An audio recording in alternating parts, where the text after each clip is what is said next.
aquí al compañero Fernando Martínez, que viene del Círculo Renta Básica, también está participando con el Círculo de Pontevedra y tiene una propuesta que está subida en Plaza Galicia y en Plaza Podemos. Pasó el corte, o sea que está para hacer programa, y a nosotros nos parece una propuesta, pues algo que siempre estuvo en mente de Podemos, aunque se habló mucho más al principio de ella, pero que, como se puede ver, no lo hemos olvidado. Y pues poco más, que va a hablar sobre la propuesta, después abriremos un turno de debate, si tenéis alguna pregunta o queréis alguna duda, el compañero pues amablemente nos contestará o nos contestará a todos. Bueno, aquí lo veis. Vamos. Vale, gracias.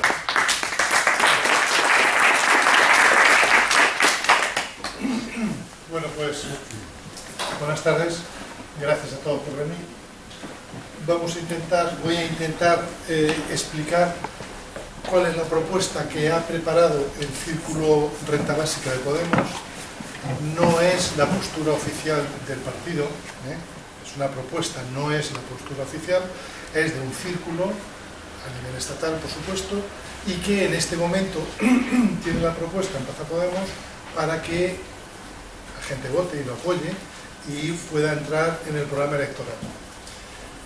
No os voy a engañar en el sentido de que la dirección estatal no parece muy por la labor. No parece muy por la labor de llevarlo en el programa electoral, porque piensan, nosotros creemos que están equivocados, pero piensan que restaría más de lo que sumaría. Ya sabéis, se empieza un poco a preocupar el miedo a que a los maruendas y los indas que nos saquen la piel a tiras por propuestas que ellos entiendan que son tópicas, que están fuera de lugar, etc. Entonces, bueno, estamos en un proceso de intentar convencer a quien está elaborando el programa electoral para que lo incorporen, porque de alguna manera forma parte de las señas de identidad del partido, incluso antes de ser partido, ¿no? Entonces, bueno, pues nosotros hemos elaborado a lo largo del último año, yo me he incorporado más tarde, hace unos meses, hemos elaborado una propuesta que yo voy a detallar ahora y que bebe de un trabajo que se ha desarrollado. Bueno, el tema de la renta básica, como sabéis, lleva ya 20 o 30 años en el debate político, en el debate intelectual, en el debate social, en todo el mundo, no en España, en todo el mundo. Hay muchas películas que podéis ver, documentales de alemanes, suizos, en fin, en Latinoamérica también se están moviendo mucho. Es decir, que esto es un movimiento global, no es una cosa que se le haya ocurrido a cuatro aquí. Pero, en cualquier caso, nosotros, a partir de un trabajo muy riguroso que ha hecho un equipo de la Universidad de Barcelona, yo creo que somos de los pocos, este equipo de la Universidad de Barcelona, que hemos articulado una propuesta a partir de datos reales, no a partir de deseos, que son muy legítimos, no a partir de deseos, no a partir de configurar paisajes utópicos, no, a partir de... Esta gente ha trabajado, y en eso está sustentada nuestra propuesta también, ha trabajado con 2 millones de declaraciones de la renta reales del año 2010. El Instituto de Estudios Fiscales proporcionó a este equipo de la Universidad de Barcelona 2 millones de declaraciones de las rentas reales de todo el país, a excepción de País Vasco y Navarra, que, como sabéis, tienen un régimen fiscal distinto, pero precisamente como tiene un nivel de renta ligeramente superior al del resto, a la media del resto, este modelo sería perfectamente aplicable en el caso de Navarra y el País Vasco.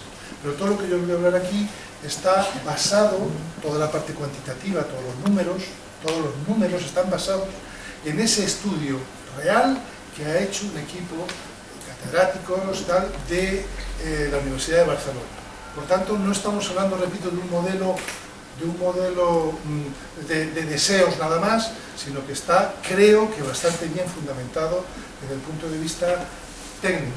Aquí vamos a hablar desde el punto de vista técnico y vamos a hablar desde el punto de vista político y desde el punto de vista social, no solamente desde el punto de vista técnico. ¿Vale? Bien, ¿de qué vamos a hablar? Primero de su necesidad, de qué cubre en la sociedad un derecho como es este, porque nosotros lo que pretendemos es introducir en el debate y que se asuma que es un derecho, como el derecho a la sanidad, o la salud quiero decir, como el derecho a la educación, que tiene que ser un derecho, tener las necesidades mínimas materiales resueltas, como un derecho ciudadano. ¿Qué es y qué no es la renta básica ciudadana incondicional? Es como le hemos puesto a nuestra propuesta. ¿Qué es y qué no es? Para no confundirlo con algunas otras propuestas que se están haciendo desde la izquierda y en parte también desde el propio partido, en el que, como sabéis, se ha fundamentado en aquella propuesta de programa que hicieron esos dos catedráticos, Vicente Navarro y Juan Torres, que hicieron una propuesta en el cual hablaban de una renta mínima de integración y de cosas así. Bueno, vamos a intentar diferenciar lo que es la renta básica ciudadana incondicional de otros planteamientos perfectamente legítimos y que en cualquier caso siempre será un avance con relación a la situación actual. Siempre será un avance, ¿eh? O sea, que aunque discutamos distintos modelos, no quiere decir de ninguna manera que pensemos que más vale nada que los otros modelos, todo lo contrario. Siempre van a ser un avance. O sea, que nosotros creemos que son parches, que ya se han probado y que no solucionan el problema, lo atenúan, pero no solucionan el problema. Creemos que la renta básica ciudadana incondicional resuelve, junto con otras medidas, evidentemente. Vamos a contar algunas experiencias reales, muy limitadas, es verdad. No hay ningún país en el mundo hasta este momento que lo esté aplicando íntegramente para toda la población, pero sí hay experiencias parciales en Alaska, en alguna ciudad en Canadá, en fin. Y vamos a citar algunas de esas experiencias y ver un poco lo que tiene de similitud y lo que se diferencia con relación a lo que vamos a hacer. Hablaremos de dinero, de cuánto dinero es, de cómo se va a financiar, etcétera, etcétera. Hablaremos de cómo afectaría inmediatamente a la sociedad, al empleo, a la economía, a las propias relaciones sociales, cómo va a afectar a la inmigración, o sea, cómo afectaría las relaciones sociales en un montón de ámbitos. Y por último, vamos a poner todas las pegas que se le ponen. Que entendemos que la mayoría son fruto de prejuicios, de ideas preconcebidas que nosotros tenemos. Como anécdota para que veáis hasta qué punto todos nos manejamos con estereotipos, hasta qué punto. En un documental que hay sobre la renta básica, no sé, suizo o alemán, de hace ya algún tiempo, del año 2007, 2008, 2009, por ahí, o sea, hace ya algunos años, cuentan en ese documental que hicieron una encuesta en Alemania sobre el tema sobre el tema de la implantación de la renta básica. Fijaros, el 60% de los encuestados apoyaban, por supuesto, que se implantase la renta básica y alegaron que ellos ni iban a dejarle el trabajo, ni iban a cambiar, que ellos iban a seguir su vida como hasta ese momento. Un 30% decía que buscaría trabajo en otras condiciones, menos horas, no aceptaría cualquier tipo de trabajo y tal.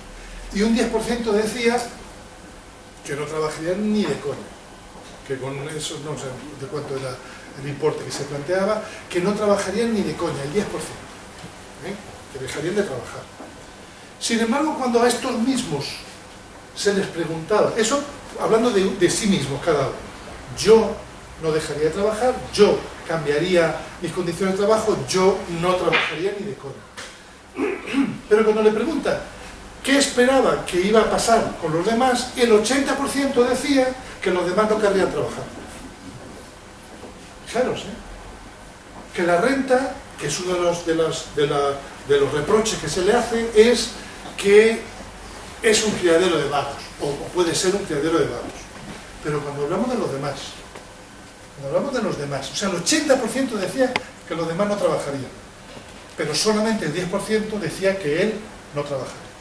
Tenemos ahora una encuesta mucho más reciente, de la que hablaremos también después, en la que estos datos ya han cambiado y tal, ya veremos. Se ha hecho una encuesta muy interesante en Cataluña en el mes de julio, nada más reciente, antes de ayer, en el que hay unos datos muy interesantes que ya veremos en fin. Bueno, pues de esto vamos a hablar a lo largo del rato que nos... Si alguien quiere interrumpirme, que interrumpa, no esperéis a que yo termine, porque muchas veces hay... Hombre, si yo veo que vamos a detenernos mucho, pues tenemos aquí hasta las 9:10 o algo así, entonces, bueno, continúo, pero interrumpid porque muchas cosas se os van a ocurrir en el momento en que me lo digáis, después a lo mejor ya no os sugiero. Bueno, ¿de dónde salimos? Yo he cogido solo 4 o 5 datos, Yo creo que no es necesario explicar esto, pero partimos básicamente de esta situación: pobreza, desempleo, que antes estaban vinculados. La pobreza era resultado del desempleo. Ahora ya sabéis que estamos en un fenómeno relativamente nuevo. Ahora ya hay empleados pobres. O sea, ahora ya el empleo ya no es suficiente, muchos empleos ya no son suficientes porque no alcanzan ni siquiera el umbral de la pobreza. Por lo tanto, ahora ya son 2 fenómenos separados: la pobreza, el desempleo y la desigualdad. Vivimos en el segundo país, como sabéis, más desigual de Europa. En el segundo país más desigual de Europa. En el sentido de que unos pocos son los que acumulan una gran cantidad de renta, de recursos del país. Un par de datos están absolutamente actualizados, no he encontrado datos más recientes. El 22,2% es de la encuesta de población activa, del desempleo del INEM, de la encuesta de población activa del segundo trimestre, que es la más reciente. Como veis, 22% de los españoles viven con menos de 7.961 euros, que es más o menos el umbral de la pobreza. ¿Esa cifra es artificial o ficticia? No, es el criterio que se utiliza a nivel europeo y es según los datos de Eurostat, sabéis, la agencia de estadística, que recoge, que entiende que el nivel de la pobreza está por debajo del 60% de la renta media del país. Del 60% de la renta media. Por tanto, es distinto el nivel de pobreza en los distintos países. Por supuesto, también dentro del mismo país. Esta es una media del Estado español. Pero no cabe duda que el umbral de la pobreza en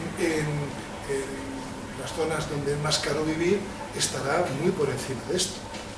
No es lo mismo la provincia de Orense que Madrid, que Barcelona, no es lo mismo. El coste de la vida no es el mismo. Por tanto, esta es la media. Probablemente el umbral de la pobreza, este trabajo no lo hemos hecho, ¿no? O yo por lo menos no lo conozco, el umbral de la pobreza en Orense o en Galicia estará por debajo de esto y probablemente en Barcelona o en Madrid estará por encima de esto, probablemente.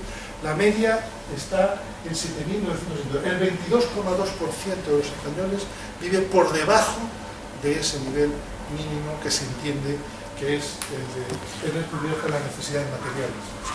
Y por supuesto, entre los menores de 16 años, nada menos que el 29,6%. En cuestión de desempleo, lo conocéis también porque nos machaca con ello continuamente, ¿no? Tenemos, según la encuesta de población activa de junio, tenemos el 22,37% de desempleo y entre los jóvenes pues, el 50%. Entonces sabemos que es una barbaridad. El problema además del desempleo es que las estadísticas son, y lo sabemos, rigurosamente falsas. ¿Por qué son rigurosamente falsas?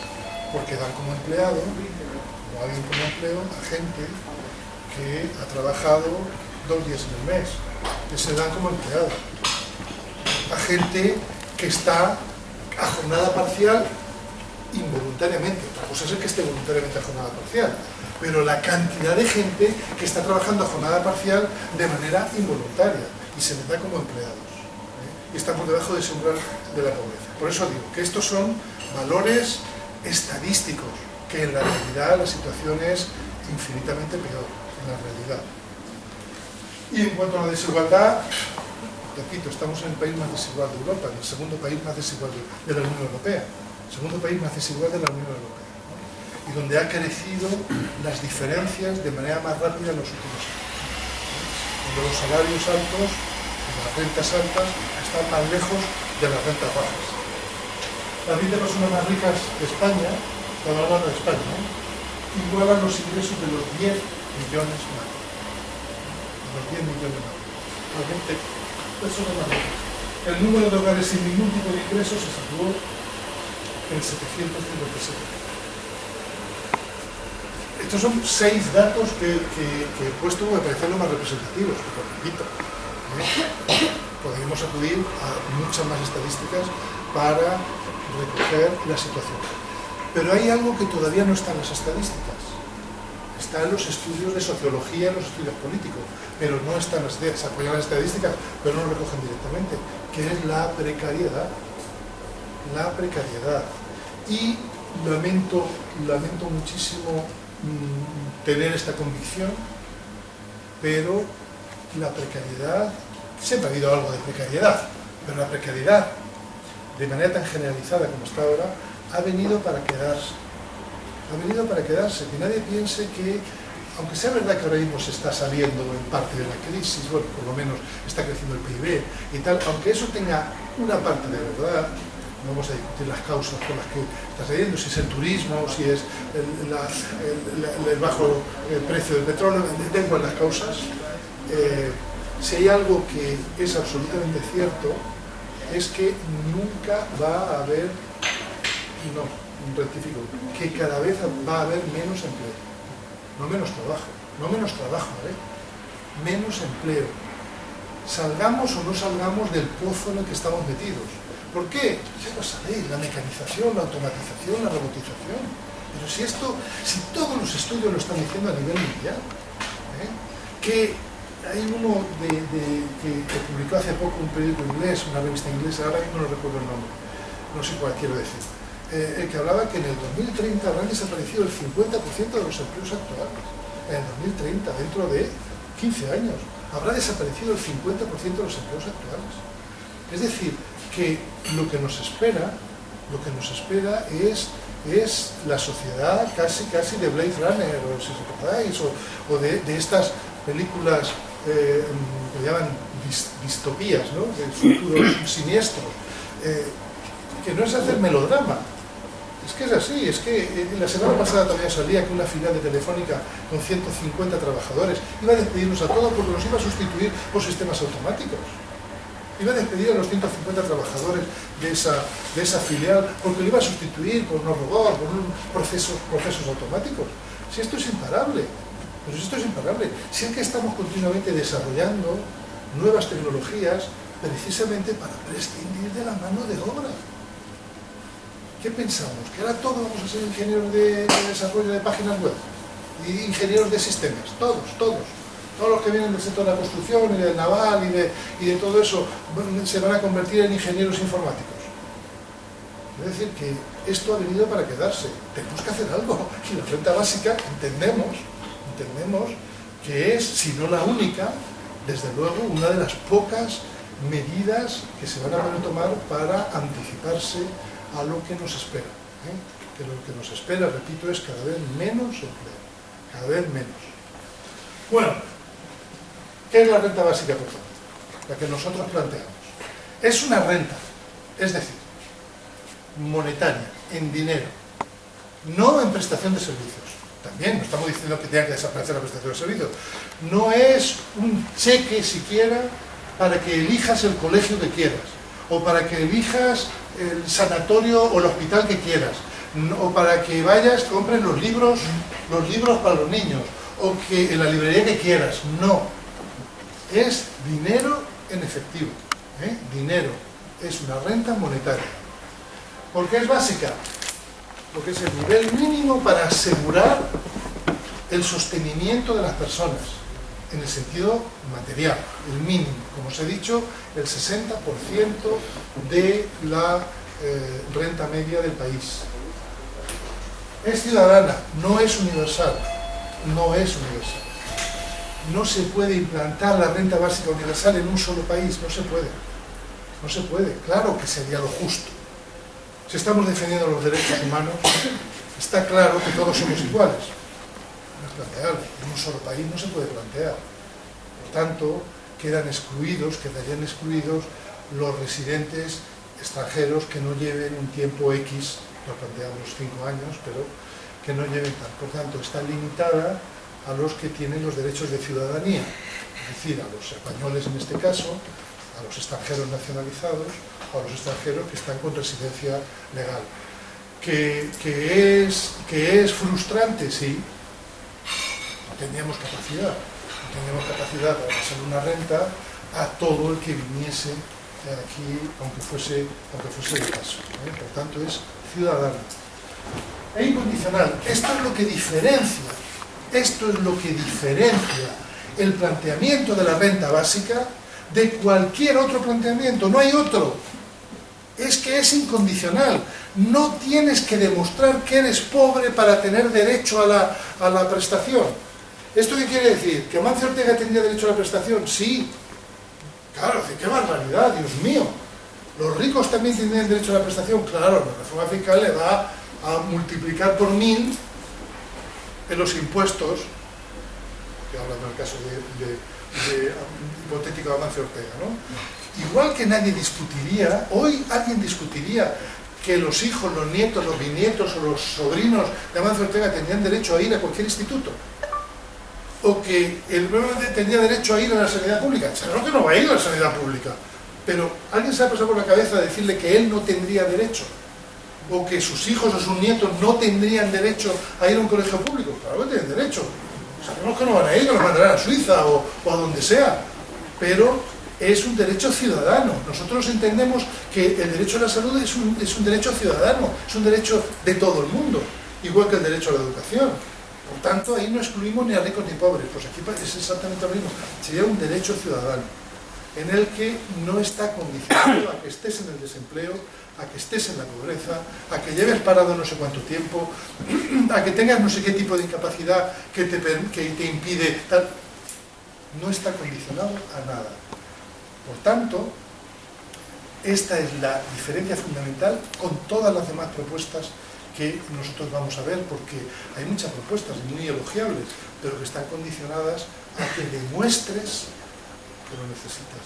O dicho de otra manera, primero tienes que ser pobre para que te ayuden a levantarte. Nosotros lo que planteamos es que esto es preventivo. Aquí no tienes que demostrar, no tienes que llegar a ser pobre para tener derecho a la renta. Por el mero hecho de ser ciudadano, igual que tienes derecho a la salud, a la educación, tienes derecho a una renta que te permita, repito, tener cubiertas tus mínimas necesidades materiales, mínimas necesidades materiales. Por lo tanto, lo podríamos definir, como viene ahí, a ingreso incondicional pagado por el Estado a todos los ciudadanos que residan en el territorio, sean estos nacionales, nacionalizados o residentes legales. Por tanto, rasgos fundamentales. Residentes legales. Sí. Si fuese universal sería para todos. Pero la cantidad de la renta básica es igual o superior al umbral de la pobreza. ¿Vale? Primer rasgo. Segundo rasgo, no está sujeta a la imposición del IRPF. Estaría exento. No pagaría impuestos. Claro, si no estaría con la MEMA. No pagaría impuestos, este impuesto. Viene a sustituir a toda prestación pública monetaria de importe inferior. ¿Qué quiere decir esto? Que si es, como veremos después, 645 euros lo que nosotros planteamos, 12, 7.000 y pico euros, pongamos 650 euros al mes, si en este momento alguien está cobrando una pensión de 800 euros, no cobraría 645 más, cobraría su pensión quedaría reducida a la diferencia, es decir, 645 de renta básica más una pensión de 150 euros, ¿no? 650 más 150, 800, de 150 euros. Es decir, que seguro de desempleo, estás cobrando el paro por 400 euros, entonces sí, queda sustituido ese paro por 650 euros de la renta básica, queda sustituido. Pero si tu paro es de 1000 euros, entonces lo que queda sustituido son los primeros 650 euros. Y cobrarías un paro por importe de 350 euros. ¿Vale? O sea que absorbería todas las prestaciones públicas monetarias de importe inferior. La de importe superior solamente hasta llegar a ese límite. No habría becas. No becas de libros, ni becas de comedor, ni becas de todo esto. Porque todo eso ya quedaría absorbido por la renta básica que cobrase el menor en este caso. Como decía, la renta básica deberá ser complementada cuando sea inferior a la prestación pública y no supone la detracción de ningún otro ingreso. Nuestro modelo, que es el modelo de los de la Universidad de Barcelona, como ya os he dicho antes, no se financiaría fundamentalmente, es un tema un poco más complicado, pero fundamentalmente se financiaría con las prestaciones de importe inferior, estamos hablando de casi 100.000 millones de euros, y, a diferencias que fuesen necesarias, con un incremento del impuesto del IRPF al 20-25% de la población más rica. De manera que el 70-75% de la población saldría beneficiada. Bueno, los que estuviesen en la franja media les daría igual, lo que reciben por renta básica se les retiraría por incremento de impuestos, cuando se quedarían igual, pero el 40-50% de la población saldría muy beneficiada y el 20-25% de la población saldría perjudicada, porque pagaría esa diferencia, la tendrían que pagar ellos. ¿Qué quiero decir con esto? Que en nuestro modelo no está previsto de traer fondos de otro sitio para pagar la renta básica. Por tanto, las políticas públicas que se lleven a cabo en todos los ámbitos, sanidad, no sé qué, seguirían siendo, no, se cambiarían, pero no porque se detrajese fondos para pagar la renta básica. Sí. Bueno, no sé si lo va a comentar ahora, pero con los pensionistas, ¿cómo se llevaría a cabo? Para nada, exactamente igual. Es decir, sí, tú tienes ahora una pensión de 1.000 euros, te la rebajamos a 350 sí, y te complementamos hasta 1.000 euros con la renta básica. O sea que tú cobrarías exactamente lo mismo. Pero si fuese inferior, entonces cobrarías más. Si tú tuvieses una pensión de estas no contributivas o tuvieses una pensión, es igual, en los mínimos, que no sé cuánto estará el mínimo, serán 500 euros, cobrarías la diferencia.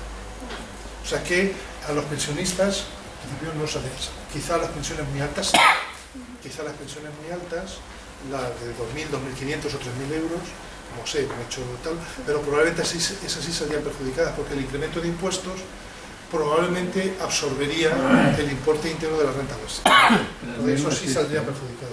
3.000 no existe. 2.000 y pico. 2.000 y pico. Sí, 2.000 y pico. Entonces, no se ven más perjudicadas o perjudicadas las pensiones bajas, aunque solo sea por un tema legal comparativo. Es decir, si yo soy trabajador por cuenta ajena, funcionario, estoy cobrando 1.500 euros, tendría derecho a recibir renta básica mayores. Todo el mundo. La norma europea. O sea, yo si cobro 1.500 euros... ¿De qué? Trabajo por cuenta ajena. Ah, vale. Te cobrar tus 1.500 euros más la renta básica. Claro. Y una pensionista que tiene 700 euros de pensión sigue cobrando 700 euros. Ese sí, claro. Pues estamos hablando de lo que son... Me parece perjudicial... No, es que estamos hablando solo de prestaciones públicas. El trabajo privado, tú seguirás haciendo lo que te dé la gana. Porque tienes trabajo privado por esos 1.500 euros. Pero si no lo tuvieses, o sea, todo el mundo va a cobrar 645 euros. Todo el mundo, todos. Desde los funcionarios, pasando por los pensionistas. Todo el mundo cobraría 650. ¿Esto qué quiere decir? Que sería compatible con el desempleo. Que sería compatible con el PER. Eso que acusan el PER es una panda de vagos que no quieren trabajar. Porque precisamente el modelo actual te impide trabajar, porque si no pierdes la prestación. Entonces, claro, yo estoy cobrando una prestación, da igual, de desempleo, lo que sea, de 700 euros, no voy a coger un trabajo de 600. Voy a coger un trabajo de 600, porque gano menos y trabajo más. Mientras que en este caso, ese problema no existiría. Ese problema no existiría. Tú seguirías cobrando eso, siempre cubriendo el umbral de la pobreza. 645. Estás cobrando una pensión de 700 euros, no tendría ningún efecto. Pero a ti te debería ser 24. Salen beneficiados los que estén por debajo de ese nivel. Los que estén por debajo de ese nivel son los que salen beneficiados. No podemos... Es que fijaros además, uno de los rasgos de este modelo es que se eliminan también prácticamente todos los mecanismos de control. Hombre, yo qué sé, salvo que alguien se muera y su familia siga cobrando la prestación. Entonces sí, un control tendrá que hacerse con los registros civiles, de la gente que se muere o de la gente que tal. Pero el resto, no hay que controlar nada. No hay que controlar de que no estés trabajando. No hay que controlar, como en cualquiera de las otras prestaciones, que estás por debajo de no sé qué umbral y periódicamente se revisa que sigues estando por debajo y si has perdido esa condición pierdes la prestación. Aquí no hay que controlar nada. Lo que hay que controlar es que los que se mueran, pues bueno, que no siga nadie cobrando su prestación, un poco más. Sí, una pregunta, a lo mejor la bate por final de hacerla, pero ¿cuál es el argumento fundamental que esgrimís para que no sea la renta básica una ayuda, o llámalo como quieras, para las personas que realmente lo necesitan? Porque yo te pongo un ejemplo. En su día el gobierno Zapatero aprobó el cheque bebé, que era una medida en la que toda familia que tenía un niño iba a recibir los 1.500 euros independientemente de su renta. Yo en su momento lo considero sumamente injusto. Con lo cual, un poco igual que el tema de las becas. ¿Quién recibe beca hoy en España? Cada vez menos gente, pero bueno, aparte de eso, pues en teoría familias que demuestran que necesitan esa beca. Es decir, no es lo mismo poner el ejemplo de la sanidad, que tienes toda la razón, que el hijo de Amancio Ortega puede tener sanidad o educación pública, que ayudas directas económicas que yo, salvo que me des más argumentos, y me parece interesante lo que estás diciendo, considero que tiene que ser en función de recibir a aquellas personas que realmente las necesitan. Vale. No son ayudas, son derecho de ciudadanía. Pero esta percepción, no son ayudas, es derecho de ciudadanía. Y segundo, todos esos otros sistemas de los que tú dices, efectivamente el cheque de Zapatero, no estaba compensado con un incremento de los impuestos a los que más tenían. Es que yo en realidad no te voy a dar más. Es que es mentira. O sea, te voy a dar 7.500, pero según el nivel de renta en el que estés, ¿no? Pero te voy a dar 7.500, pero te voy a reclamar 15.000 o 20.000 o 30.000. O sea que no es verdad que a partir de determinado nivel de renta, insisto, después veremos algún cuadro, a partir de determinado nivel de renta, por tanto, no es lo mismo que se dé una prestación y como ayuda, repito, y no como derecho al que tiene todo el mundo, todos los ciudadanos, y sobre todo que está contrapesada con una reforma fiscal que incremente la carga fiscal, la tributación de las rentas más altas. Esa es la diferencia fundamental. Sí, pero de todas formas, es que parte de una premisa que el hecho de que haya una modificación del IRPF para las rentas más básicas, lo cual yo apoyo, tiene que llevar consigo que exista esta renta básica que se hizo de acuerdo, incondicional. Es decir, el hecho de tener 600 euros al mes no te saca, entre comillas, de pobre. Tú puedes perfectamente hacer la reforma del IRPF, gravar más a las rentas más altas, como creo que se tiene que hacer, y ese dinero dedicarlo realmente a que la gente más necesitada, que no tiene un trabajo, que no tiene tal, pueda vivir mucho mejor que viviría dándole la renta básica a todo el mundo. Perfecto, estoy totalmente de acuerdo contigo. Pero eso es parcial, nosotros llegamos más lejos, tienes razón. Esas son las rentas condicionadas, que no atacamos, todo lo contrario, que defendemos. Lo que pasa es que nosotros decimos, frente a las rentas condicionadas, que son las que tú estás diciendo, nosotros ¿qué planteamos? Un ahorro enorme en control. Segundo, la estigmatización social, en algunos casos, o en grandes casos, ¿no? De que tengo que ponerme en la cola de los necesitados para que me den una ayuda. Aquí no hay estigmatización porque es igual para todo el mundo. Es un enfoque absolutamente distinto. Pero después, como veremos, esto tendría unas consecuencias tan enormes. Primero, eliminaría, o si no reduciría casi totalmente, lo pongo después, la pobreza. Las rentas garantizadas más avanzadas en este momento en España son en el País Vasco. Ahí sigue habiendo pobreza. Es verdad, que la situación es mejor que en otros sitios, pero ahí sigue habiendo pobreza, y una pobreza importante. Pero además, fíjate qué otro efecto tendría esto. Al separar claramente trabajo de empleo, valorizaríamos los trabajos que hoy no están valorizados, desde el trabajo doméstico, pasando por el trabajo de ayuda a los demás, en las ONG. Es decir, habría un montón de trabajo que no significa empleo, por tanto, que no cobra, que quedaría valorizado. Cambiaría de tal forma la capacidad de negociación de los trabajadores, sería tan revolucionario, porque ¿quién querría hacer los trabajos de mierda por 500 euros? ¿Quién aceptaría un trabajo de mierda? ¿Qué camarero aceptaría 12 o 15 horas por 600 o 700 euros? Vamos. Y la gente, de todas maneras, quisiera complementar. Con 600 euros no vas a vivir. A lo mejor en alguna aldea sí, pero en general, con 600 o 650 euros en una ciudad, desde luego, no vas a vivir. ¿Vale? La puedes elegir trabajo. Entonces, ¿esto qué significará? Que habrá muchas empresas, las que se fundamentan casi en el trabajo esclavista, que tendrán que cerrar. ¿Vale? Es que defender la supervivencia de empresas, y me da igual que sea un pequeño comercio, me da igual que sea un bar, me da igual que sea un taller de lo que sea, que se fundamenta, todos sabéis perfectamente, en jornadas no remuneradas, pues que tiene que cerrar, que cierre. Sin embargo, habrá otro tipo de trabajos, los que hoy consideramos trabajos desagradables, desde barrendero, recogedor de basura, que porque además, si os dais cuenta, los trabajos más desagradables son los peor pagados, que es la cosa más cojonuda, son los peor pagados. Claro, a partir de ese momento, ¿quieres que yo me suba al camión a recoger la basura de los demás? Tendrás que pagar algo más.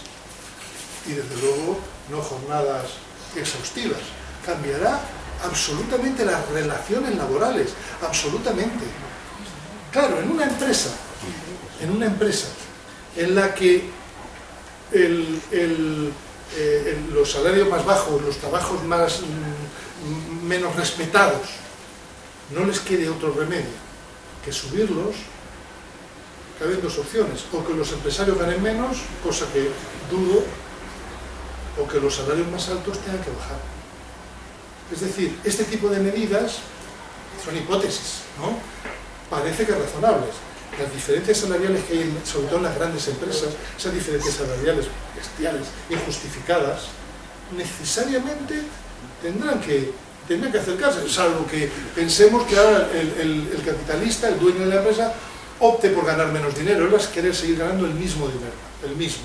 Por tanto, los salarios más altos, estos salarios abusivos de muchos directivos, tendrían que reducirse, no te queda más remedio que subir el salario, lo que sea, el operario de abajo. ¿Qué vas a decir? Sí, es probable que tú quisieras continuar con la charla, pero permíteme antes interrumpirte, porque a lo mejor tengo que ir. Mira, vamos a ver. El planteamiento de Podemos a mí me parece admirable, precioso, desde el punto de vista ético, en cuanto que está propugnando este tipo de justicia social. Todos creemos y admitimos que para que se pueda llevar a cabo, previo es la derogación de la reforma laboral del PP y todas las demás del PP, lógicamente, porque si no esto es una utopía inviable. Bueno. Pero, a lo que voy, teniendo en cuenta el proceso de la humanidad, tú mismo lo acabas de decir, es que nos estamos abocando a una situación en la que esto será imposible de aplicar, no ya por la imposibilidad de derogaciones, sino por los propios problemas que nos esperan. Crecimiento imparable de la demografía mundial, en lo que tú aludías antes, la automatización creciente, la fascistización creciente en todo el mundo. Este es un problema global, tú lo sugerías antes. España sola no va a poder aplicar este proyecto. Entonces, para mí, el gran problema es... No, perdona, que España sola no podría aplicar una renta universal, pero una renta ciudadana sí. Una renta ciudadana sí, la universal no. Nosotros no podemos pagarle un salario a todo el que pase por aquí, pero al que está aquí, sí. Perdona, continúa, sí, pero no, cuidado. Sí. Es implanteable la universal para todo el mundo, pero no es implanteable la ciudadana. Claro, sí, correcto, sí, evidentemente habría que hacer esa diferenciación. Sí. No obstante, permíteme que sea un poco desconfiado. Entonces, yo voy al hecho de que, como tú empezaste diciendo, que esta no es la postura oficial de Podemos, yo consecuentemente pienso que todo esto es una postura electoralista para seducir a la población en vistas a ganar votos. ¿Cuál? ¿La de incorporarla o la de no incorporarla? La de incorporarla. No, si ellos no quieren incorporarla, porque creen que perderían más votos de los que ganarían. Sí, sí, pero no obstante es muy seductora la propuesta. Y permíteme hacer un paréntesis ajeno al debate de hoy, pero íntimamente ligado a todo lo que es la postura de Podemos. Yo estoy convencido de que el grave problema que va a tener Podemos en cuanto a la postura futura electoralista lo están enunciando las estadísticas que están haciendo ver cómo Podemos está descendiendo y en la misma medida cómo Ciudadanos está ascendiendo. Para mí, ahí va el paréntesis, lo que justifica este acercamiento y distanciamiento progresivo que va a convertir en tumba de Podemos es el apoyo al secesionismo catalán. Ya sé que no es el problema. Ya sé que no es el problema. Querría dejarlo patente. No obstante, y termino, claro, como son las oligarquías económicas las que tienen todos los medios, el intentar llevar a cabo esta propuesta va a ser sumamente complicado. Pero no se va a dejar hacer preguntas muy concretas. Bueno, si no, sí, la pregunta es... Vamos a ver, no se acaba la conferencia que tal hemos venido, por lo menos yo. Termina y ya te contesté. Es que todo es un debate... Sí, bueno, pero es que están haciendo su ministerio. Por eso, además hay otro factor, perdona. Ya, Son las pero 8:20. la cuestión es... Nos queda muy poco tiempo. ¿Qué sería para que las oligarquías... Da una conferencia perdón, es un debate muy interesante, pero creo que este no es el espacio, claro, porque es una propuesta concreta. Quizás sí que vamos a recoger ese testigo y podemos abrir un debate en otra ocasión, sería muy interesante, pero no en esta. Y otra cuestión, insisto, esta no es actualmente la postura de la dirección del Consejo Ciudadano estatal de Podemos. Estamos precisamente en plena fase de negociación para que lo incorporen, pero todavía no lo han incorporado. Por tanto, esta propuesta no es la de Podemos. La de Podemos es la que se llama el Plan de Garantía de Rentas. La de Podemos, quiero decir, en este momento, Oficial.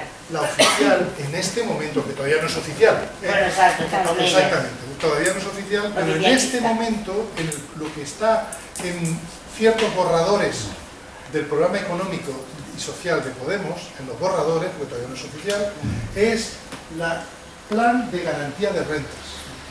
Se llama así, le llaman así, Plan de Garantía de Rentas. Entonces quiero ver un poco cuál es la diferencia, ya le he ido explicando, pero bueno, aquí tenéis el cuadro, ¿no? No es una renta universal, ya lo he dicho, no voy a insistir en ello. No es trabajo o empleo garantizado, que es la propuesta de Izquierda Unida, que es la propuesta, me parece que de UGT, o sea, de una parte de la izquierda, eso es lo que plantea, ¿no? Porque fijaros, todas estas medidas, bueno, no es una renta mínima de integración, que es lo que existe en este momento en el País Vasco, porque todos tienen más o menos los mismos rasgos, lo que ya hemos dicho. Tienes que estar en una determinada situación de necesidad, la que sea en cada caso, para tener derecho al cobro de esa prestación. Entonces, es verdad que son medidas, en nuestra opinión, no tan eficaces como la renta básica, pero sí son medidas que palían la pobreza, es cierto, pero no la desigualdad. No la desigualdad. Este tipo de medidas no van al fondo del problema, que es la desigualdad. Y creemos que la renta básica ciudadana ataca las dos cuestiones, ¿no? Ataca a la pobreza y ataca a la desigualdad. Comentaste tú que supondrá, digamos, una remodelación dentro de todo el sector laboral, pero a mayores también va a cambiar totalmente la forma de participación política de la gente, porque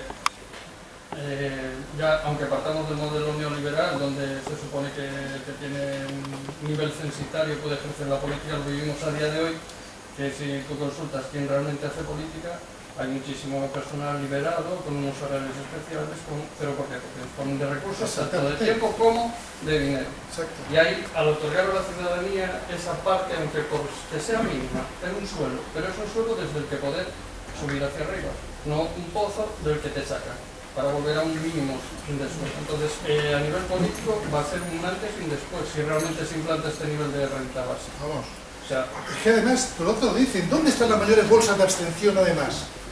En los niveles más bajos, es ahí donde están las grandes bolsas de abstención, porque claro, de aquí, ¿qué más me da? Si a mí no me afecta, me da igual que mande A, B o C. Entonces es ahí donde están las grandes.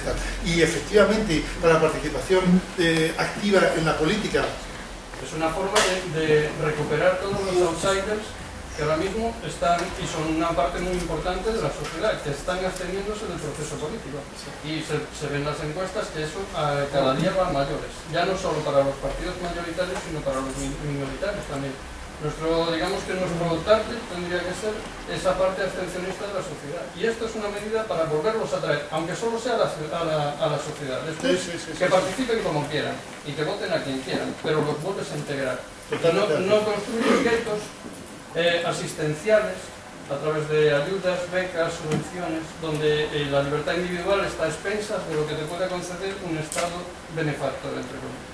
Aquí es, como dices tú, es un derecho ciudadano que se otorga a todo el mundo por el mero hecho de ser ciudadano. En este caso español, el objetivo sería el voteo, por ejemplo.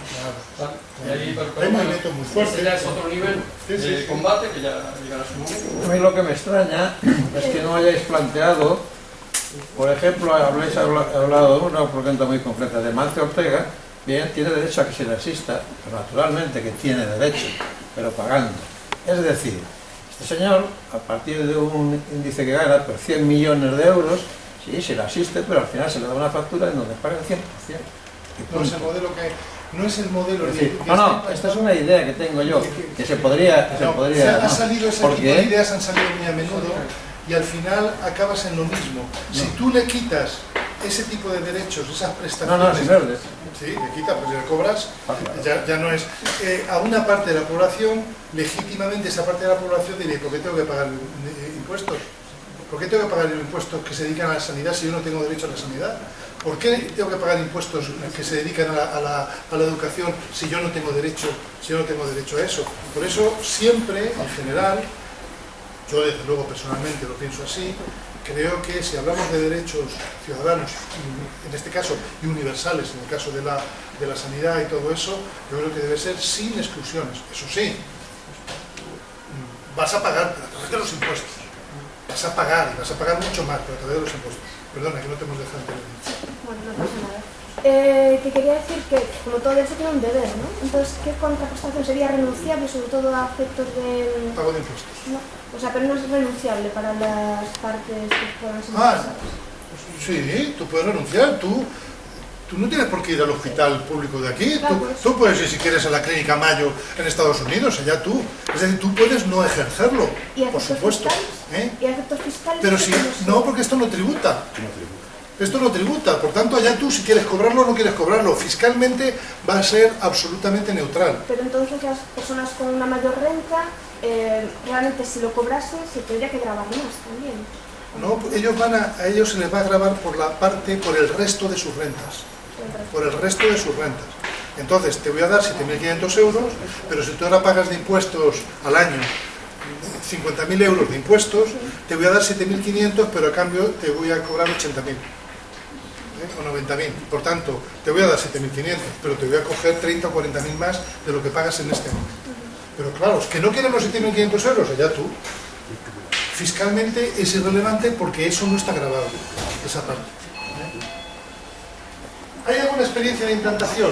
permitidme que vaya un poquitín más rápido porque si no nos echan de aquí. ¿Vale? Bueno, hay algunas experiencias muy parciales, no son a nivel del país. Por ejemplo, en Alaska existe desde hace 20 o 25 años las rentas excedentes de la explotación de recursos energéticos en Alaska, petróleo, gas y no sé qué más, se reparten entre todos los ciudadanos de Alaska. Bueno, no vamos a entrar en la cuestión medioambiental de cómo se trata medioambientalmente en Alaska el tema del petróleo, pero es una renta que ha disminuido últimamente, a lo mejor el precio del petróleo y tal. Creo que el año pasado fueron $2.000 a cada habitante en todo el año, pero sin embargo es el estado que tiene menos desigualdad, creo que después de Utah. Es el estado menos desigual de Estados Unidos. Sabes que las desigualdades en Estados Unidos son tremendas. Pero ahí es uno de los estados. En Manitoba, en Canadá, se hicieron durante 3 o 4 años la misma experiencia. Los resultados han sido iguales en todos los sitios. Disminución de las enfermedades, disminución del alcoholismo, incremento del nivel de escolarización. Claro, los jóvenes no tienen que dejar el trabajo para los estudios para irse a trabajar. Un mayor nivel de escolarización, como os decía, un menor nivel de abandono de los estudios. Sin embargo, por Sí, ejemplo, los resultados, todas las experiencias son iguales. el tema canadiense, por ejemplo, con sí hubo un choque, pero fue más por un tema cultural. Al cambiarles el estilo de vida tradicional que ellos mantenían en cuanto a lo de las cazas de foca, la ballena, bueno, a la forma que ellos tenían de relacionarse con el entorno natural, que debido a las ayudas directas de las rentas básicas pues se les otorgaba como aborígenes. Por el mes. Y venían todos esos, digamos, como si se les hubiese truncado su horizonte existencial tradicional. Y eso era lo que le generaba más problemas que no el hecho de que el Estado americano le estuviese dando. Sí. Es justo el mismo ejemplo, pero en un momento, en una fase distinta con los indios navajos. Sí. Como sabéis, bueno, los indios, los pocos pueblos indígenas que quedan en Estados Unidos están en reservas y por tanto con unos niveles de alcoholismo, con niveles de desempleo, con niveles de abandono escolar, o sea, todos los números, todas las cifras, todos los indicadores de tipo social y educativo, un desastre, ¿no? Entonces, ¿sabéis qué les dieron? Les dieron concesiones para casinos. Entonces se ha estudiado el caso concreto de los indios navajos, en el que la renta de ese casino se reparte entre todos los habitantes del pueblo, ¿no? Pues tiene el mismo efecto. Ha disminuido las enfermedades mentales, ha disminuido el alcoholismo, ha disminuido la drogodependencia, se ha incrementado la tasa de escolarización. Es que los indicadores son prácticamente iguales. De acuerdo, son experiencias muy limitadas, ya lo sé, ya lo sé. En Namibia, a un pueblo de Namibia, a este pueblo de Ojibero Mitara, se le estuvo dando durante 2 años $100 namibios, que no tengo ni idea si es mucho o es poco dinero, no tengo ni idea, pero se les dio $100 namibios durante 2 años y los resultados fueron asombrosos y espectaculares. Desde, por supuesto, la disminución del maltrato a la mujer, por supuesto, pasando por escolarización, todos los niños estaban escolarizados. Fueron los mismos resultados en todos los sitios. Pero claro, son limitados. Algunos en el tiempo, como en el caso de Manitoba o en el caso de Namibia, y otros en el volumen, digamos, en el tamaño de la población. Porque tanto en el caso de Alaska como en el caso de los indios navajos sigue ahora mismo, quiero decir, son fechas que siguen en este momento, ¿no? Entonces, en este momento, ¿con qué se está, cuáles son las perspectivas? Pues la ciudad de Utrecht va a poner a prueba, por primera vez en Europa, va a poner a prueba a partir de septiembre, probablemente empezará, no sé si al final empezará en septiembre o a principios del año que viene, va a poner a prueba este modelo. Una renta básica a todos los pobladores de la ciudad de Utrecht. Estamos hablando de Holanda, estamos hablando ya del primerísimo mundo. En el caso de Finlandia, a partir del 1 de enero, van a poner a prueba, van a ser pruebas limitadas, no va a ser a toda la población, van a ser pruebas limitadas, pero con el mismo planteamiento. Se va a poner en enero en marcha, a ver, es un gobierno de derechas, el gobierno ahora mismo de Finlandia es un gobierno de derechas. Y en Suiza han conseguido las 100.000 firmas necesarias para que salga referéndum. Entonces, en el 2016, en Suiza, va a haber un referéndum para implantar la renta básica a todos los ciudadanos de Suiza. Quiero decir que el 2016 se presenta interesante, porque se van a poner distintas experiencias en Europa, para probar a ver esto, a ver si funciona. Bueno, estamos hablando de 643,33 euros a todos los adultos y de 193,59 euros a todos los menores de 16 años no emancipados. Se estuvo discutiendo mucho en el círculo si debía ponerse en marcha progresivamente, en el sentido de decir primero las distintas capas más necesitadas e ir incorporando esta renta básica progresivamente. Y lo mismo, ir subiendo progresivamente los tipos de IRPF que permitiesen ir financiando el tipo de IRPF, las rentas altas, que permitiese ir financiando esta renta a la población. Al final se ha optado por considerar que no, que hay que implantarla de una sola vez, en dos fases, pero de universalizarla a toda la población de una sola vez, y además al principio.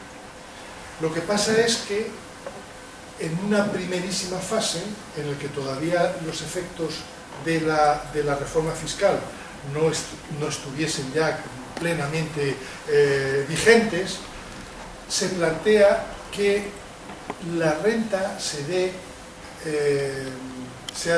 en función del número de integrantes de las unidades, se llama unidades de convivencia, lo podemos llamar unidades familiares, pero bueno, unidades de convivencia, no tienen por qué ser familiares, ni padres, ni hijos, gente que viva en el mismo domicilio. De manera que, considerando que los gastos comunes no crecen proporcionalmente al número de individuos de una vivienda, ¿estáis de acuerdo? Si hay una vivienda tiene un solo habitante, tiene unos determinados costes. Si entra un segundo habitante, los costes no se duplican. Si entra un tercer habitante, los costes no se triplican. Van creciendo, pero menos proporcionalmente. Entonces, lo que se plantea es, en una primera fase, dar en función de los integrantes de las unidades familiares. Yo os pongo aquí algunos ejemplos, vamos a poner otra solo para que veáis un poco como ejemplo, ¿no?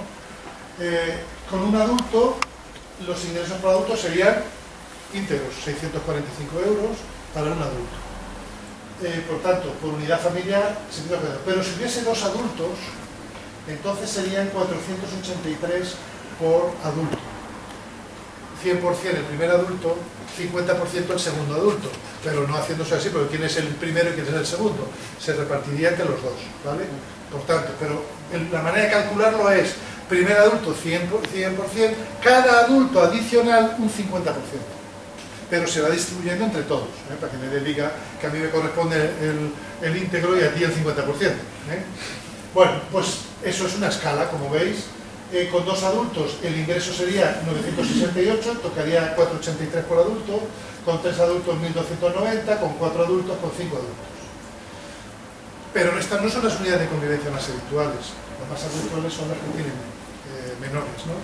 Entonces, el adulto, como digo, sería un 50% cada uno, después del primero, pero los menores sí serían íntegramente el importe. Por tanto, tendríamos dos adultos y un menor, 1160, dos adultos y dos menores, 1355, dos adultos y tres menores, bueno, en fin, que veáis un poco que se ha hecho una estimación en función de los... el 25% de las unidades de convivencia en España es de un solo adulto, 25%, el 25%. El más común es dos adultos y un menor. Es el más común de los que son más de uno, ¿vale? Bien, Aplicando esto, esto se descuajeringó el cuadro. Bueno, lo que yo ahí os ponía era cómo se va a financiar. 645 euros por adulto, 193 euros por menor.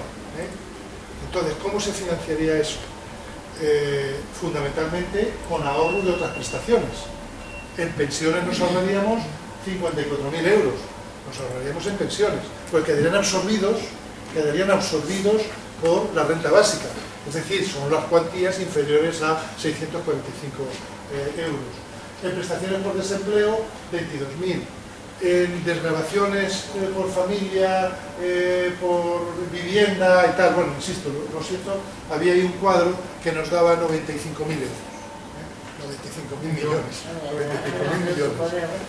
95.000 millones de euros. Sería lo que quedaría absorbido por la renta. Por tanto, ¿cuánto nos faltaría para poder financiar esto? En la primera fase nos faltarían 21.000 millones de euros. En la primera fase. En la segunda fase, en la que ya todo el mundo, ya sin consideración de las unidades de convivencia, ya todo el mundo tendría derecho a sus 645 euros y tal, entonces necesitaríamos 35.000 millones de euros. ¿Esto es mucho dinero? Sí, claro que es mucho dinero.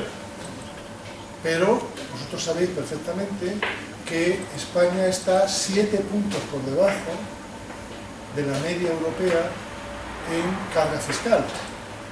Está mal distribuida. Ya sabemos que los de arriba pagan una miseria, las grandes empresas no pagan nada. Sabéis que las empresas de nivel pagan el 5% de impuestos, cuando las pymes están pagando el 20%. Las empresas grandes no llegan al 10%, las del IBEX 35 ya pagan menos de la mitad, pero las empresas grandes pagan menos del 10% de los beneficios en impuestos. O sea, es decir, que claramente el sistema fiscal español es retrógrado, es absolutamente desigual y beneficia a las rentas más altas. Sabéis que los tipos impositivos, por ejemplo, de las rentas del capital son muy inferiores a los tipos impositivos de las rentas del trabajo. Es decir, claro que hay que hacer una reforma fiscal en profundidad, claro que hay que hacerlo, pero lo que nosotros planteamos, como veis, sería 2 puntos de PIB en la fase inicial y 3,5 puntos de PIB en la fase plena, digamos. 3,5 puntos, más o menos, de PIB. Estamos 7 puntos por debajo de la media europea, estamos en el 32, la media europea está en el 39. Con esto se subiría al 35-36% del PIB. ¿Vale? Bien. Bueno, esa diferencia neta, ¿cómo se financiaría? Se integrará la base del ahorro en la base general. ¿Qué quiere decir esto? Quiere decir que las ICAP, estas que pagan el 0,1% o el 1%, quiere decir que, como digo, las rentas de capital tributan en el IRPF todas por el 20%, el 21%, que es lo máximo que tributan, se integrarían en la base general y tributarían igual que las rentas del trabajo. Por lo tanto, ahí ya se eliminarían, eso sí, todas las desgravaciones por vivienda y por este tipo de cuestiones, ¿no? Se establecería, por tanto, una tarifa de entre 46%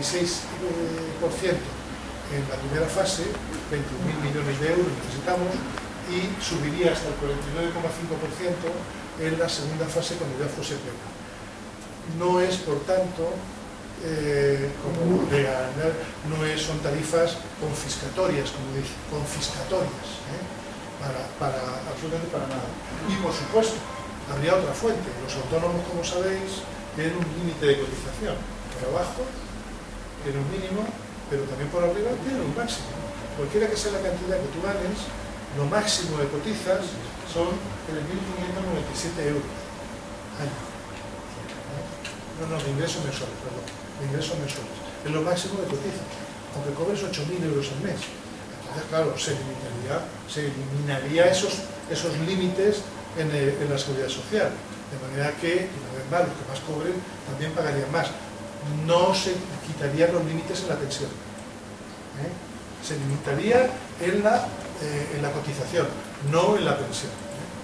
¿Y cómo controlarías el tema de la evasión de capitales? Porque sabes que tanto este tema como todo lo que sea medidas para controlar el flujo de capitales, lo que te echan en cara es que según implantes una medida de este tipo, lo que vas a provocar es una huida de capitales como bestial. Puede que sí, pero insisto que los tipos impositivos en España son menores.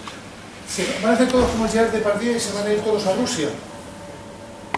Habría que, una de las cosas que yo creo que todos tenemos claros es que en el caso de que se llegase al gobierno, un gobierno de progreso y un gobierno de transformación social, uno de los temas que habría que hacer es multiplicar por 250 las inspecciones de trabajo y de Hacienda, para que no pase como ha pasado con los tenistas y tal, que fijan su residencia en Andorra o en no sé dónde, que es lo que intentarían hacer mucho, pero como le pasó a Arantxa Sánchez Vicario, que seguía viviendo en Barcelona, y le trincaron.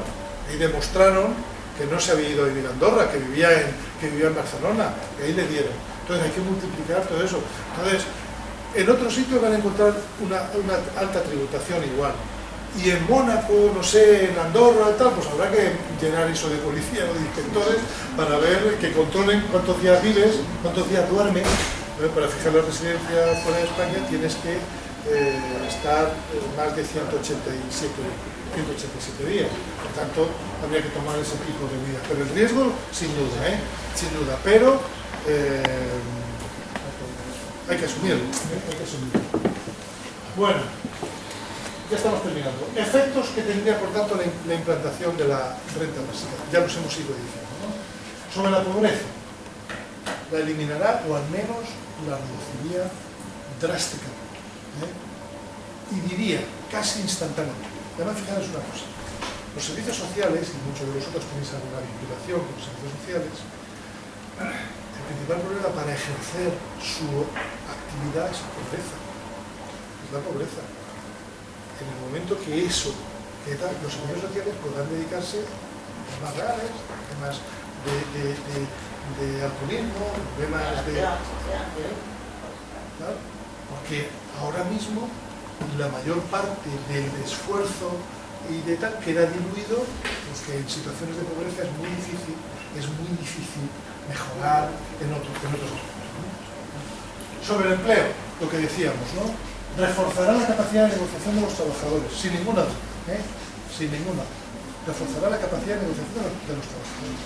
No solo en las grandes empresas, que ya están representadas por los sindicatos, sino en las pequeñas empresas en las que los sindicatos no te representan porque no hay sindicato, y en la cual estás tú negociando directamente con tu empleador, directamente, con el dueño del bar, con el dueño de la tienda o con el dueño de cosas, ¿no?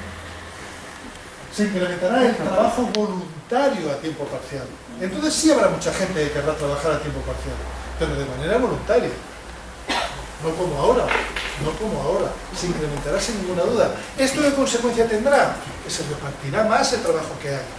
Porque muchísima gente preferirá trabajar a tiempo parcial. Muchísima gente. Entonces ahí sí, no el truco que hacen ahora, que despiden a uno a jornada completa y contratan a dos a jornada parcial, por supuesto pagándole menos por hora. De manera que así he creado empleo. He reducido mis costes salariales y encima he creado empleo. Esto es Jauja. Entonces, con este tipo de renta sí será factible que haya más gente empleada a tiempo parcial, porque lo podrá hacer voluntariamente. Los trabajos desagradables serían mejor pagados y sobre todo más respetados, ¿no? como sucede en este momento. Y como consecuencia de ello se reduciría, ya lo hemos dicho, las escandalosas diferencias salariales que hay en muchas empresas, no voy a decir en todas, pero en muchísimas empresas. Pondrá en valor el trabajo desvinculado del empleo. También lo hemos dicho, ¿no? El voluntario, el doméstico y la atención a dependientes, etc. Pondrá en valor ese tipo de trabajo. En este momento se está haciendo en muchos casos gratuitamente, la mayor parte de los casos, gratuitamente. Facilitará la independencia económica de determinados colectivos, fundamentalmente mujeres y jóvenes. Este es un tema particularmente escabroso, ¿Por qué digo que es particularmente escabroso? Porque algunas feministas, las que manifiesto mi absoluto y total respeto, sostienen que ese tipo de renta devolvería a muchas mujeres al hogar. Muchas mujeres que están trabajando fuera de la casa, del hogar, les volvería. Yo no estoy radicalmente en desacuerdo. Habrá quien prefiera, sean mujeres u hombres, habrá quien prefiera decir, bueno, pues ahora estoy harto de fregar escaleras por 500 euros, pues ahora me vuelvo a mi casa. Posiblemente. Habrá mucha gente que opte por eso. Pero yo creo que eso no determina el que la mujer trabaje fuera de casa. Eso no es determinante. Yo entiendo que las mujeres que quieran seguir trabajando fuera de casa, al contrario, esto les va a dar la autonomía económica para, en muchos casos, irse de casa. Cuantísimas parejas, cuantísimas tal, se mantienen, la mujer no tiene ingresos, Con esto daría muchísima más libertad a las mujeres para que ellas decidiesen si quieren irse, darle la patada al tío o no. Eso ya le dará muchísima más autonomía para que las mujeres tomen ese tipo de decisiones. Y en el caso de los jóvenes, pues, estamos hablando casi de lo mismo. Muchos jóvenes podrán independizarse, no como ahora que los tenemos ahí hasta los... Ni se sabe este tema. En la media creo que estaba ahora ya en los 29 o 30 años. La media estaba ahora en los 29 o 30 años. O sea, cada día va a ser más tarde. Cada día va a ser más tarde. Eso permitiría, y por supuesto, el que haya tenido la desgracia de quedarse en el desempleo a partir de los 40 o 45 años, sabe que sus probabilidades de conseguir empleo son cercanas a nulas, cercanas a cero. A partir de determinadas edades, la probabilidad de conseguir empleo es escasísima. O sea que la renta básica, específicamente mujeres, jóvenes, mayores, que todavía no se han jubilado, es decir, cincuentones, sería herramientas absolutamente revolucionarias, Sobre la inmigración, el famoso efecto llamada. Porque claro, ¿qué es lo que muchos de vosotros estáis pensando?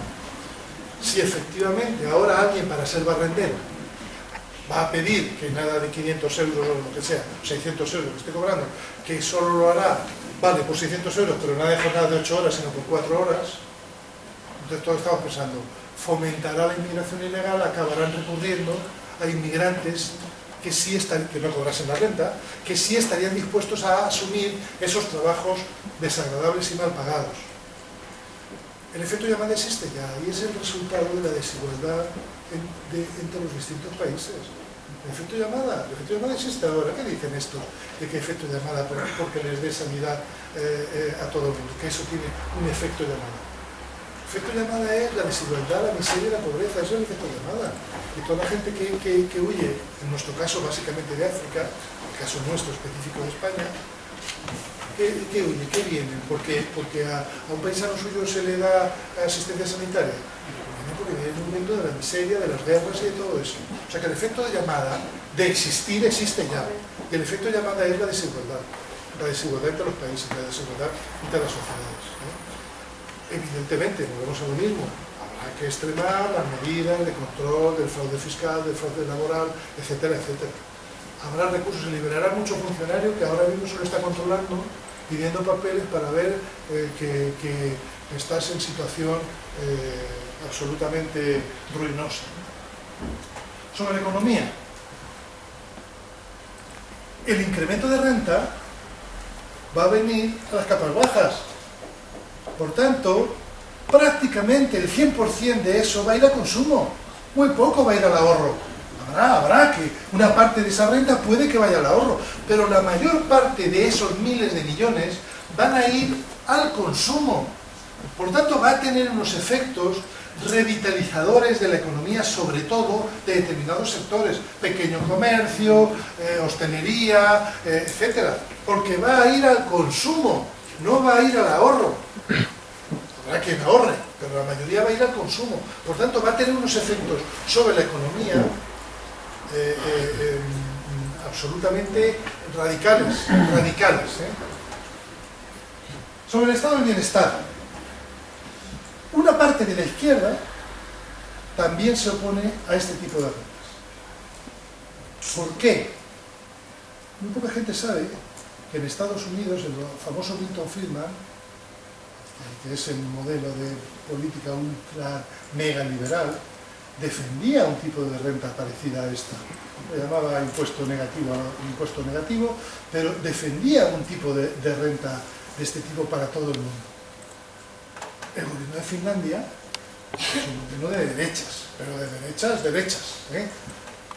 Y sin embargo ellos defienden la renta básica. ¿Por qué? Porque les permite desmantelar progresivamente el estado del bienestar. Oye, no quieras sanidad gratis, ya tienes un salario, búscate la vida. No quieras colegio gratis, ya tienes un salario, ¿no? Ya te estamos dando el salario, búscate la vida. Es decir, que la derecha no le hace ascos a la renta básica, siempre que sea a costa de las prestaciones sociales, siempre que sea a costa de otras cosas. Entonces sí, renta básica. Por eso Milton Friedman estuvo a punto el gobierno de Estados Unidos de implantar la renta básica en Estados Unidos, estoy hablando de los años 70, estuvo a punto, muy cerca. No me acuerdo qué fue lo que al final lo torció, pero estuvo a punto, muy cerca de implantar una renta no de este tipo, porque era a costa de lavarse las manos absolutamente en otros temas. Evidentemente nuestro modelo radical y rotundamente lo niega, en el sentido, por eso planteamos su financiación de esta manera, para que no se detraiga ni un euro de los otros fines sociales que haya, ni un euro. Es más, fijaros, ni siquiera en el modelo que hemos presentado se plantea financiarlo incrementando la recaudación, por ejemplo, contra el fraude fiscal, mejorando la recaudación del fraude fiscal. No, toda la mejora que hay en el fraude fiscal, si hemos dicho que va a consumo una parte importante de esto, quiere decir que se incrementará la recaudación por IVA. No, nosotros no contamos con ese dinero.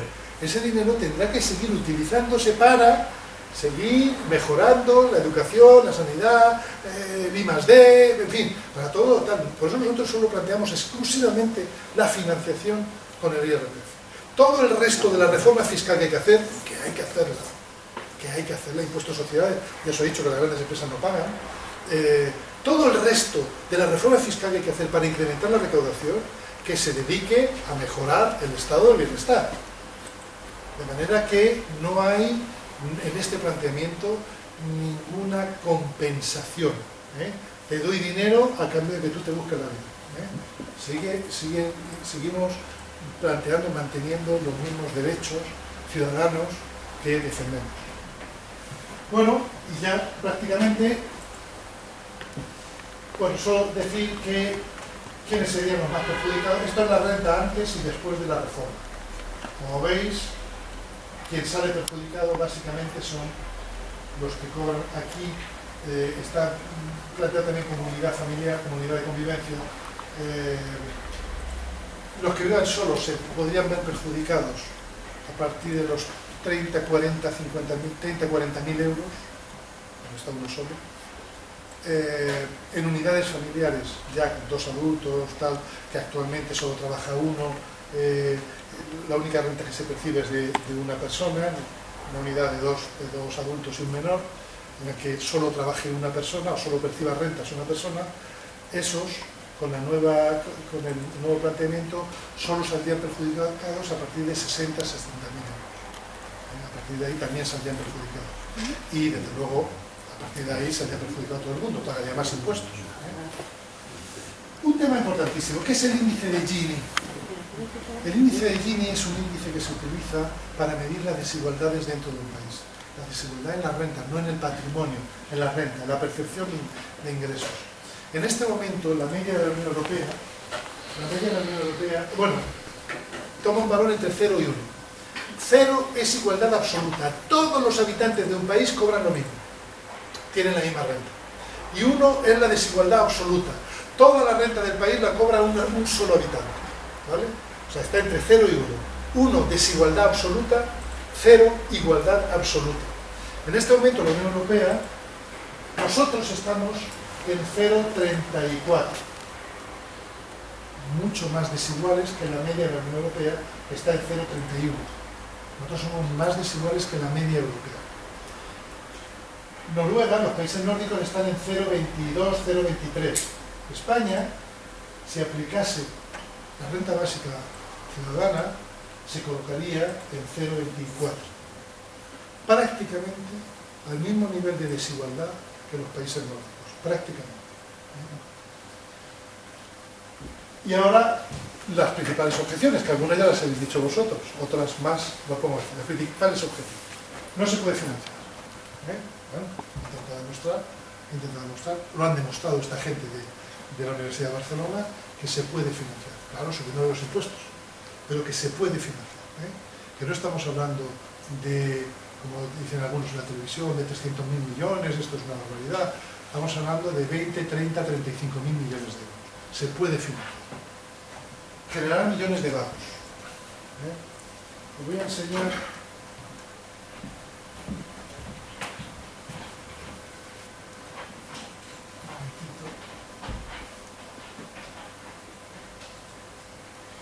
A ver, sí, sí.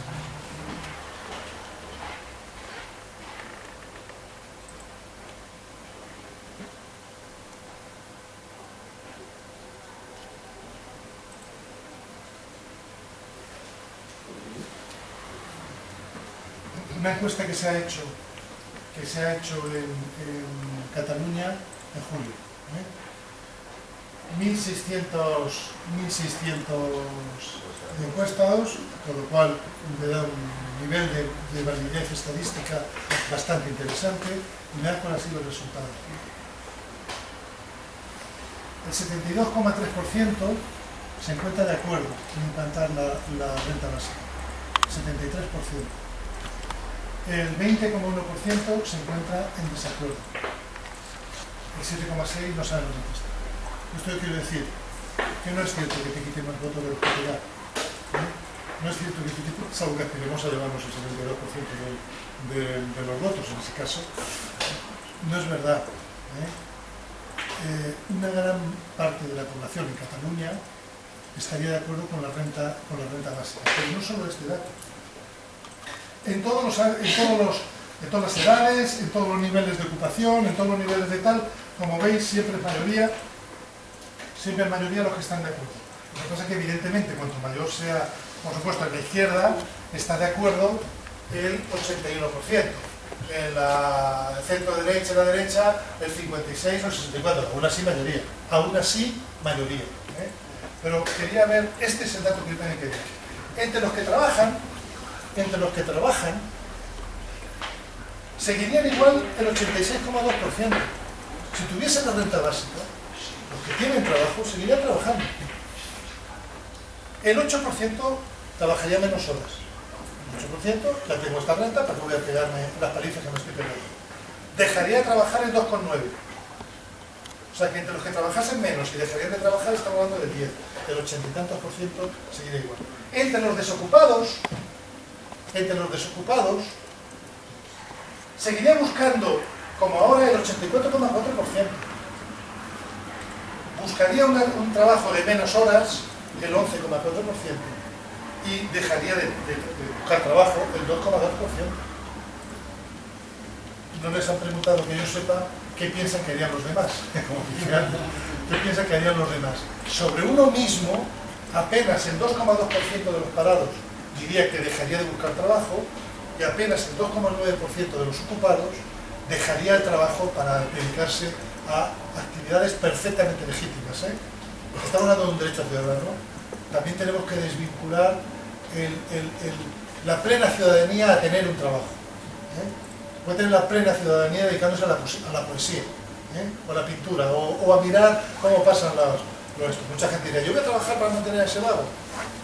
Bueno, solo quería que vieseis, es mucho más extensa, pero quería que vieseis, y esto es lo más reciente que tenemos. Es de hace 2 meses. Vale.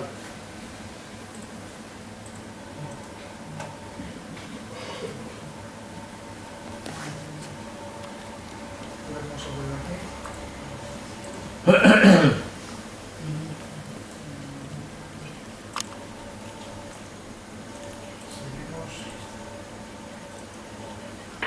presentación.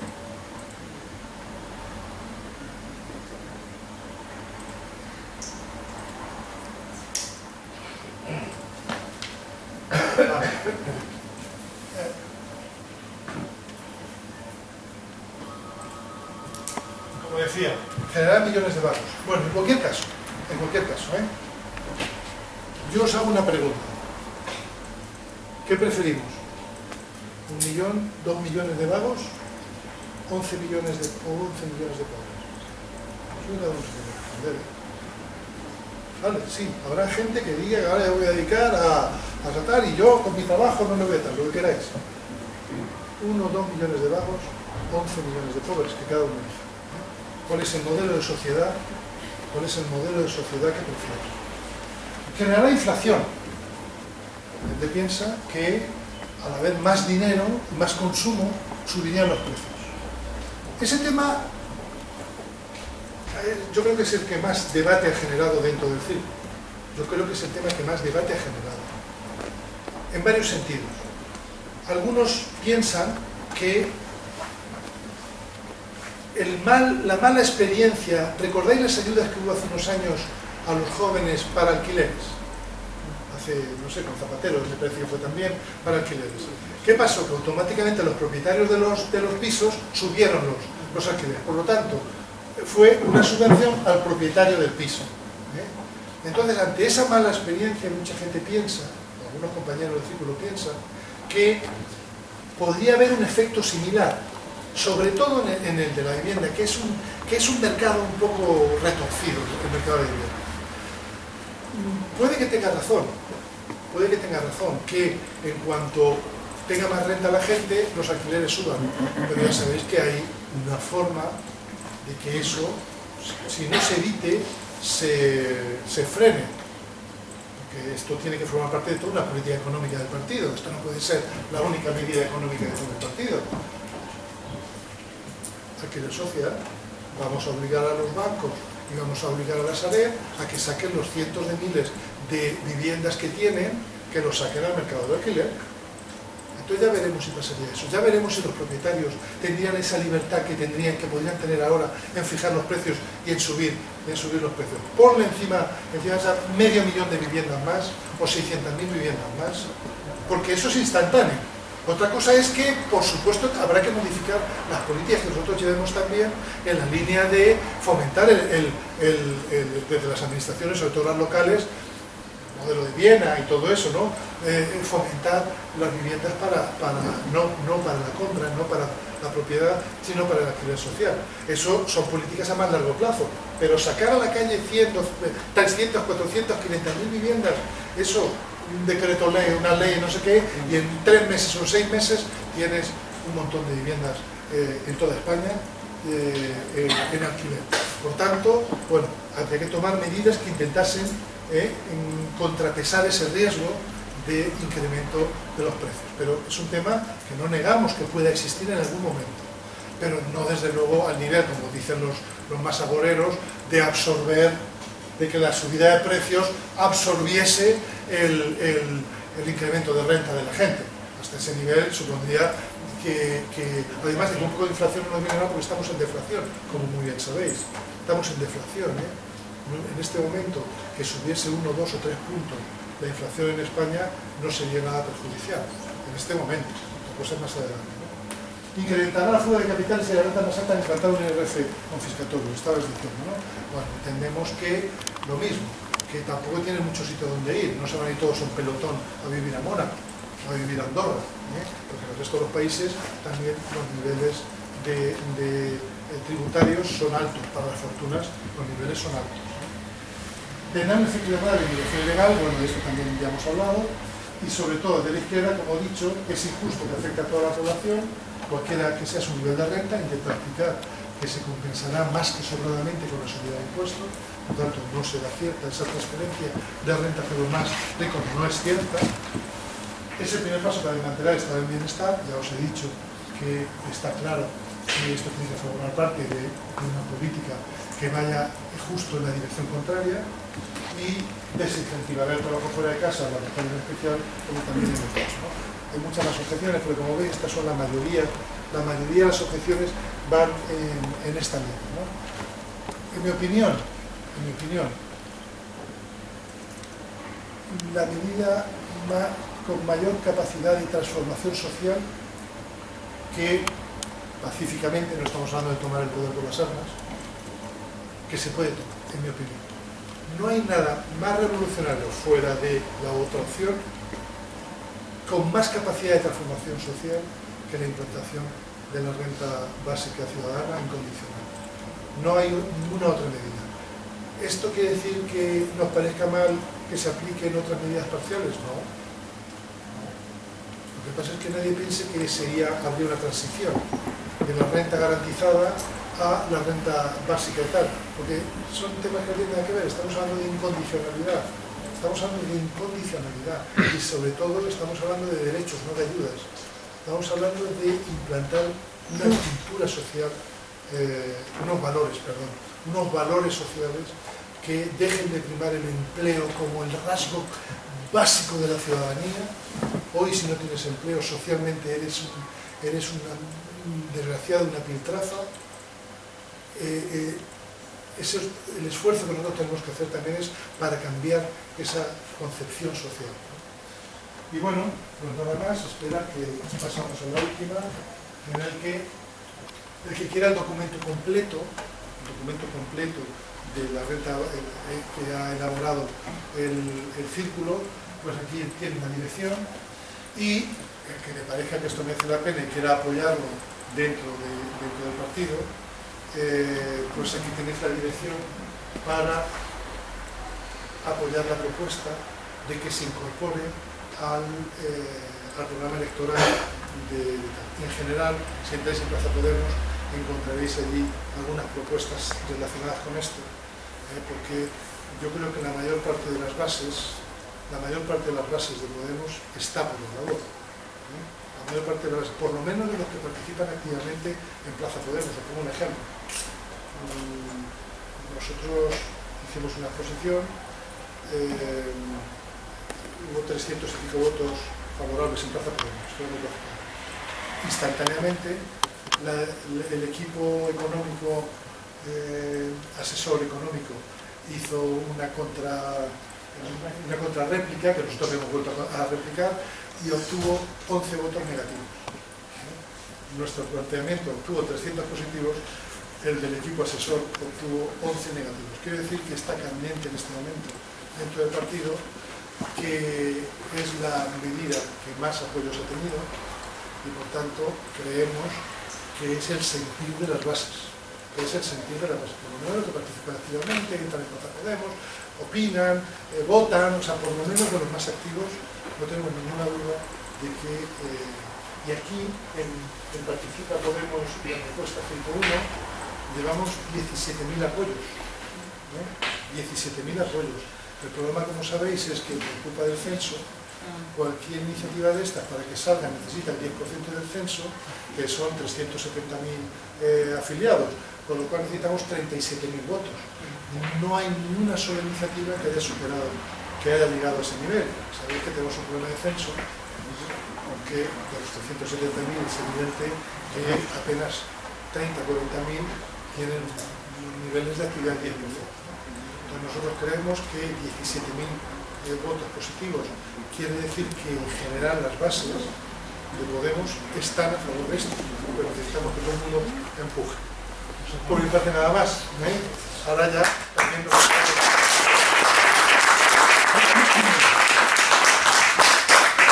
quedan 2 minutos, ¿no? Si nos quedan 2 minutos. No nos quedan 2 minutos, son algo rápido si se puede. Nos quedan un par de preguntas. Impecable, bajo mi punto de vista. De hecho, reconozco que yo personalmente fue una de las propuestas que más me atrajo a acercarme a Podemos, ¿no? Cuando en principio se hablaba de la implantación de esta medida. De todos modos, ahí, en la penúltima diapositiva, se hablaba de que una de las cosas que desde la izquierda se critica es que es injusto porque afecta por igual a toda la ciudadanía. Yo creo Cualquiera que sea su nivel de renta. Bien, yo creo que precisamente no, y la única pega que le veo es que precisamente es injusta porque no afecta a toda la ciudadanía. No beneficia a todos por igual, perdón. Claro, afecta a todos, pero no beneficia a todos. Pero yo pongo en el caso, por ejemplo, pues una pareja, los dos trabajan y cobran 1.500 euros cada uno y van a tener esa renta básica que, bueno, que por lo de un total y un 50% sean unos 1.000 euros más de ingresos, y sin embargo, pues una viuda con una pensión de 700 euros no va a haber incrementado su poder adquisitivo, al revés, va a bajar su poder adquisitivo, porque efectivamente sí que al aumentar el consumo, que va a ser la medida, o sea, la consecuencia mejor de todas, y como tú bien dices, pues un par de puntos, 3, aumentaría la inflación, que sería bueno, pero claro, para esa gente que no va a ver aumentada su renta, como el caso de un pensionista, al revés, baja su poder adquisitivo porque suben los precios. Tienes toda la razón. Pero insisto, esta propuesta es una propuesta que debe formar parte de una política y de un conjunto de medidas. Se pueden tomar medidas que ayuden precisamente a determinados colectivos que queden en una situación más delicada. Se pueden tomar medidas adicionales. En este caso, repito, para evitar problemas de control, problemas de tal, todo el mundo por igual. Pero eso no quiere decir que no se tomen otras medidas. Eso no quiere decir que no se puedan seguir tomando medidas concretas de apoyo a determinados colectivos. En absoluto. En absoluto. Pero quedaría fuera de lo que es esta propuesta. Pero igual que te he dicho, solo proponemos reformar el IRPF con los efectos de incrementar la recaudación. Pero eso no quiere decir que la reforma fiscal se vaya a limitar a eso. Hay que reformar todos los impuestos. Todos. Desde luego el del patrimonio, sin duda, desde luego el de sucesiones y donaciones, dejando exentos la casa familiar, no sé, o el pequeño negocio familiar, pero a partir de determinados niveles hay que endurecer ese tipo de impuestos. Nosotros no los tenemos en cuenta para esto, pero sí se pueden usar otras políticas y otras fuentes de financiación para ayudar a otro tipo de colectivos. Sin ninguna duda, no hay contradicción, no hay contradicción. En lo que se refiere a temas de cuidados de la regulación, que sobre todo afectan a la unidad familiar, esto es una revolución, porque sobre todo que es una cuestión que carga sobre todo en la mujer, que la inhabilita totalmente para participar tanto en el mercado laboral como en el plano político. Supone pues, una bombona de oxígeno total, es una revolución, incluso para las unidades familiares como pueden ser hijos, maridos, todo, pues, supone un cambio radical. Alex, no querías preguntar. Dos cosas, una que me gusta y otra que no, creo que no me gusta más.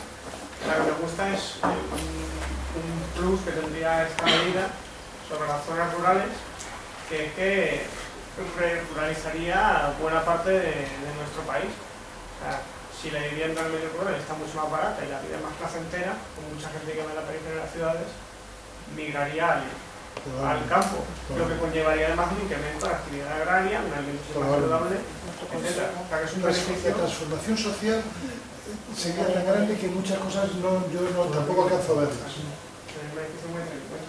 Y lo que no me termina de encajar es está relacionado con el incremento del consumo. En un escenario en el que estamos topando con los límites del crecimiento, con los límites físicos del planeta, sería conveniente. De las necesidades básicas, claro. No del consumo de coches de lujo, ni del consumo de yates. Estamos hablando de ir a la compra, de ir al mercado a comprar. Claro, pero lo que compramos en el mercado, a su vez, es transportado a otros lugares. Bueno, joder, pero que sea para comer, que sea para comer. Que sea para comer. Cuando yo hablo del consumo me estoy refiriendo fundamentalmente, estamos hablando de los niveles más bajos de renta. Claro. Entonces estamos hablando de incremento del consumo de productos de primera necesidad. Productos de primera necesidad, no del consumo de productos de artículos de lujo, superfluos. Bueno, la gente podrá gastarse dinero en lo que quiere, lo que quiere, pero en principio se supone que desde un punto de vista macro, porque el micro habrá de todo, desde un punto de vista macro, porque se incrementará el consumo de los productos de primera necesidad. Se supone razonablemente, razonablemente. Bueno, no hay tiempo para más, nos están echando prácticamente.